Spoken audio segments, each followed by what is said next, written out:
So if we live in a society that has institutional racism, we live in a society that has sexism and classism, and they're taking on a job to, you know, basically enforce laws that are written by these people, then all cops are bastards, all right? Okay. That said,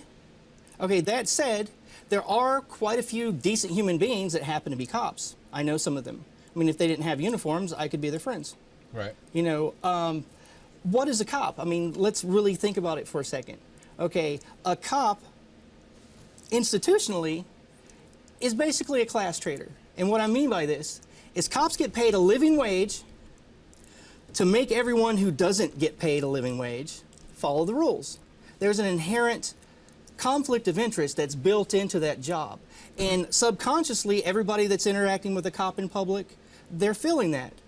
Cops get a lot of shit thrown at them that they don't deserve because their uniform is a symbolic representation of government. And people are playing this thing in their head all the time. We're all the center stage of our own life play. Right. And, you know, people blame cops for what Bush did. People blame cops for what Obama did. You know, when I'm filming a police encounter and people are talking about all this political stuff and the cop's like, but I was here because, you know, somebody called that somebody was slapping somebody's girlfriend. Right. You know, or I was called, you know, I'm trying to enforce this traffic law or something. So, I mean, I empathize with cops quite a bit now than I did beforehand because I've seen the kind of stuff that they deal with. I mean, I'm not excusing the behavior. Both sides. On both sides of it, yeah. Understandable. I do have numerous officers that I'm personally friends with. I can't help but question the fact that not all cops make a livable wage. I know probably, a rough estimate and a guess, I would say half of the officers in Clark County actually make a full-time living. I know most of the privatized security forces around here are also off-duty police officers because they need that extra paycheck. So Sure. It really depends on the municipality you live in. Portland, the average patrol officer makes $70,000 a year. okay, Like, I didn't know like that. sergeants and captains and shit, they make like $100K.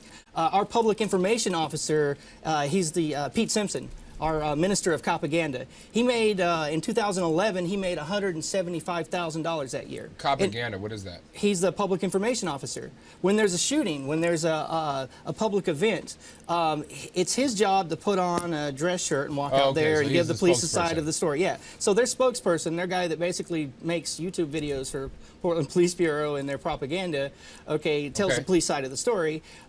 This guy made $174,000 in 2011.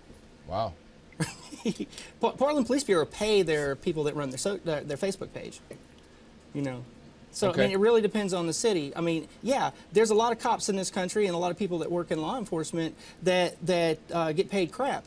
And and honestly, if you look at statistics like shitty parts of LA, shitty parts of Chicago, when you're paying cops a wage that's not comparable to the amount of stuff and the amount of shit they have to deal with in their lives, you're going to encourage institutional corruption just by not paying them a living wage because they're busting these people they're busting drug dealers that have piles of money and drugs on a table and they're worrying about putting their kids through college. I mean, it's like, oopsie, let me get this in my pocket. I mean, so I don't really see police as the problem. We have deeply rooted social problems with our society. Police are a symptom of something that's greater.